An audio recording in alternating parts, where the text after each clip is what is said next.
79,000 miles and about 157 hours on the generator. A classic little, I think 27-foot-ish Montego no-slide Class C coming in here at Haylett RV Brokers. It's had some history. It's had some serious work done. It's had some serious leaks in the past as far as I can tell, but it looks like it was at one point owned by somebody who went through and really did a pretty decent job of getting all that patched up. You can still see some signatures of it, but I don't see anything that scares me today. I'll try to give you a good fair assessment of it so that, you know, you can see if you're barking up the right tree here.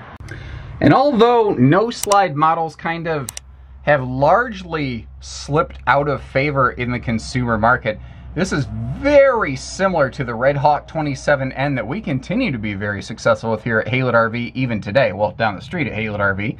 This is Haylett RV Brokers. We're selling this RV on consignment for someone, but don't let that mess with your head too much. Whether you need hitching, pieces, parts, trades, finance, truck and trailer package deals, RV delivery, or everything in between, give us a call because we still do it all down here.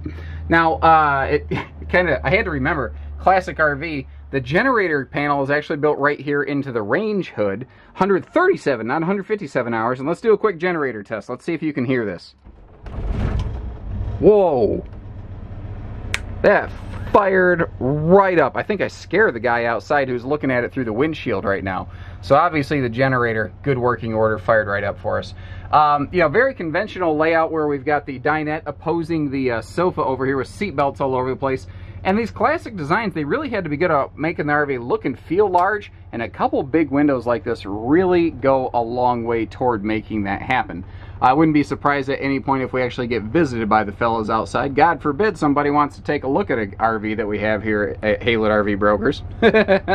Now the sofa, the dinette, naturally can fold into beds. There's that conventional Class C overhead bunk space up here as well. And this is one of the areas, I'll make no bones about it, if you appreciate the transparency with which we conduct ourselves here at Haylett RV and Haylett RV Brokers, please subscribe to our channel, give us a call, give us the opportunity to work with your business, because it's very evident there has been water damage up here. You can see through a lot of the RV. Like, this is the original ceiling paneling.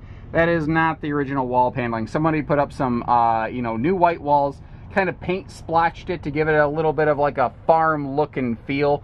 But overall, I don't see any problems with it currently. Maybe you dislike how it looks. This would be a very good RV for you to do some custom paint work, because she is blue dabba-dee-dabba-doo. That is a fact, Jack. There is all of the blue in this thing. Now, we're on a Ford chassis right here, and the whole cab area is very stripped down, very basic, nothing super special or fancy here, especially considering the year in which this was produced. Flipping around the other which way right here, I like how they have the full overhead cabinet space pretty much everywhere but the entry door, so you don't accidentally clock your noggin as you're walking in and out up there. Now this cabinet is a little bit bigger, and I suspect that this is probably, yep, classic TV hookups. Back when you had those little, like 8-inch by 8-inch mini televisions, holy crap. Man, if you would have had one of those in here, woo, buddy, that would have been just like absolutely flexing up on the neighbors like, that's right, I've got a motorhome with a television. Never mind the fact it was 8 inches by 8 inches. Everybody would have thought that was amazing. And if you had one with a built-in integrated VHS player, oh, buddy, we are in for a treat. We're going to be watching some DuckTales, am I right? Woo!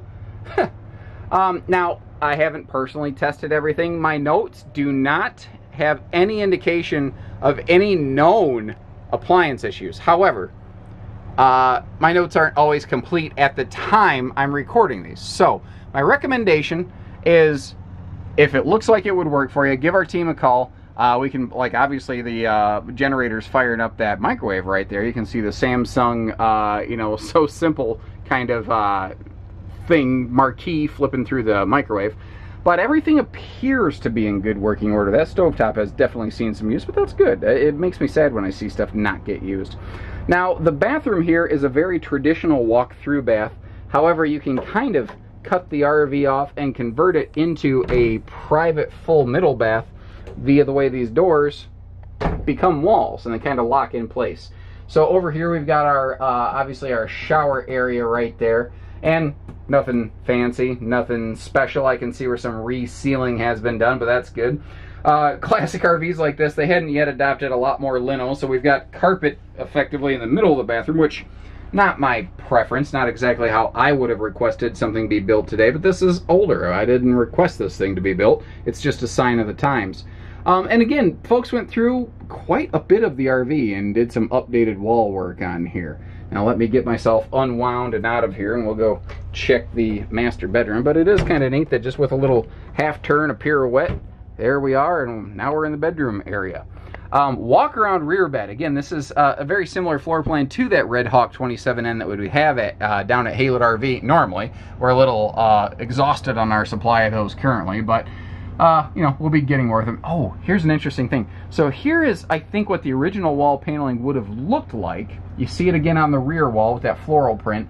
And then once we get over here past that closet, you see how it goes back to just the stark white.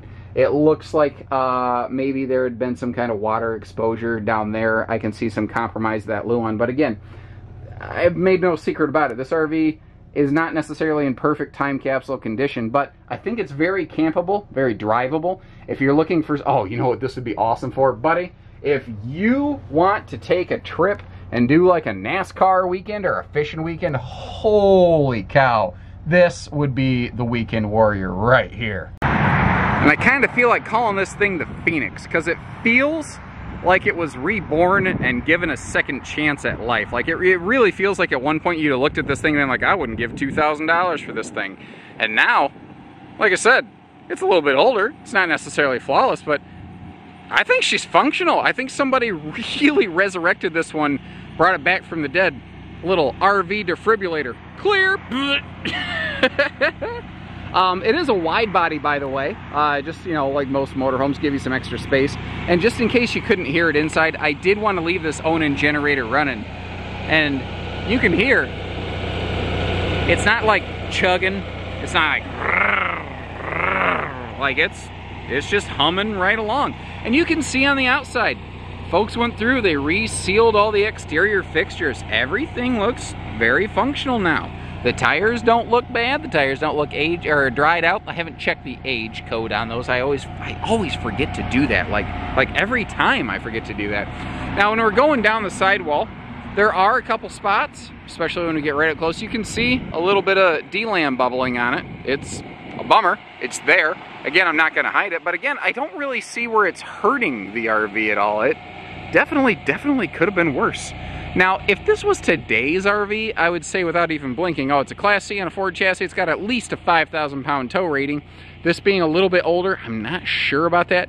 But if you're just looking for like a small horse trailer or boat or like motorcycle trailer, this would definitely get you there. And that is not the original awning. I just kind of keyed in the fact that is the biggest aftermarket power awning they possibly could have put on this thing. Somebody really put some effort into this thing. And when I first saw the interior condition of the RV, like not the condition of it, but the history that it's had, I was a little nervous as to what I'd find when I got up on the roof.